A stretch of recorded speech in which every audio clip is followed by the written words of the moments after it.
سحبت السلطات الكويتية الجنسية من الداعية الشيعي المقيم في لندن ياسر الحبيب بعد تصريحات له مسيئة للسيدة عائشة زوجة الرسول. وبررت السلطات الكويتية هذا الإجراء بمنع تفاقم الاحتقان السني الشيعي في البلاد. وليد المؤمن والتفاصيل من الكويت. الحكومة الكويتية أصدرت قراراً أعلنت فيه سحب جنسية الداعية الشيعي ياسر الحبيب بعد إلقائه خطباً اعتبرته بعض التيارات الدينية السنية مسيئة للسيدة عائشة زوجة النبي محمد وعدد من صحابته. وقد حظي قرار الحكومة بترحيب التيارات الدينية السنية وبالأخص الحركة السلفية التي شددت على أن ذلك ليس كافياً، لكنه أقل ما يمكن للحكومة القيام به بعد أن هددت هذه التيارات بإقامة ندوات متهمة الحكومة بالتقاعس في نصرة النبي محمد. بعد هذه الخطوة ندعو الحكومة دائما أن تتعامل لقضايا الوحدة الوطنية تعامل مبكر جدا، تردع العابثين وتردع المتطاولين وتقود المبادرة بدل أن يصل الشارع إلى مرحلة الغليان. لذلك هذه الخطوة خطوة مستحقة، ويجب ألا تتحول ويقف الصراع أو التراشق الآن الموجود بين ما في صراع بين الطائفة السنية والشيعة في الكويت. نواب وناشطون الشيعة اعتبروا القرار خضوعا للتيارات الدينية السنية المتشددة، وطالبوا باتخاذ إجراءات مماثلة تجاه ناشطين السنة، أبرزهم الداعية السني المتشدد عثمان الخميس.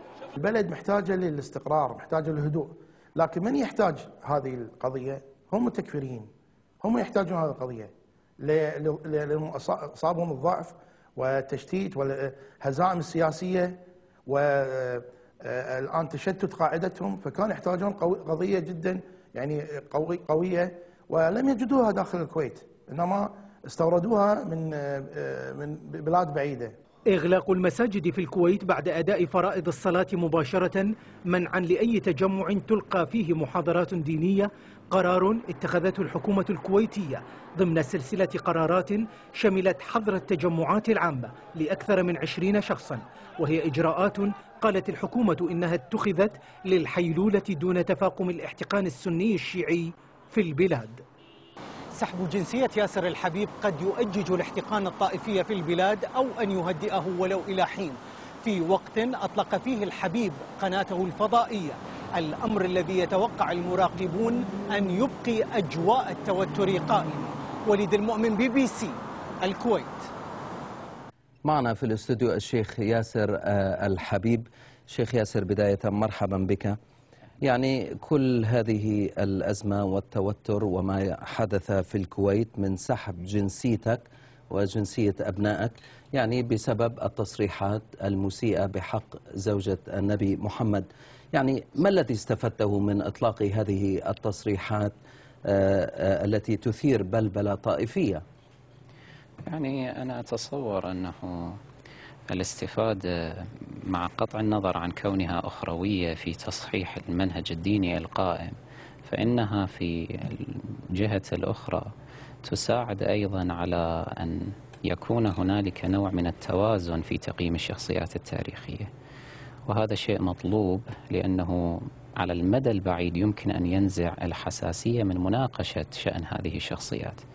نحن بحاجة إلى أن نعرف أنه هل هذه الشخصية جديرة بالاحترام أم لا، وليس فقط أن هذا ترفا فكريا، وإنما لأن لهذه الشخصية دورا على واقعنا الحالي، لها امتداد ولها خط ولها يعني آثار على منهجنا الحالي، فنحن بحاجة إلى مثل هذا التوازن حتى لكن لابد أنك فكرت قبل إطلاق هذه التصريحات بأن ذلك سيثير مشاعر الطائفة السنية قبل إطلاق ذلك.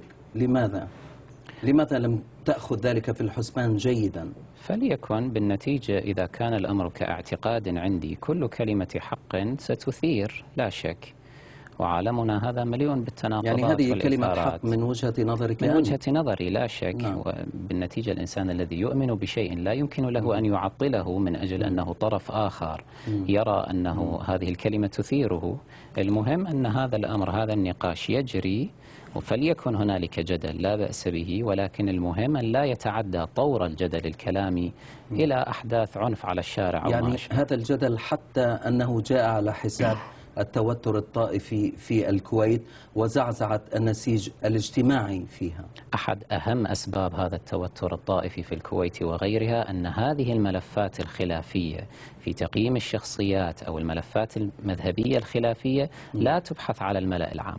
لو أنها بحثت على الملأ العام كما هو جار الآن مثلا في البلاد الغربية لما سببت حساسية، ولكن علينا أن نستوعب أنه في البداية الأمر يسبب شيئا من البلبلة، لكن على المدى الطويل نحن علينا أن ننظر. بعد إذن الكل سيعتاد على تقبل وجهة النظر الأخرى وإن كانت مناقضة تماما. نعم، لكن فعفوا بين كلامك أريد أن أوضح نقطة مهمة. نعم.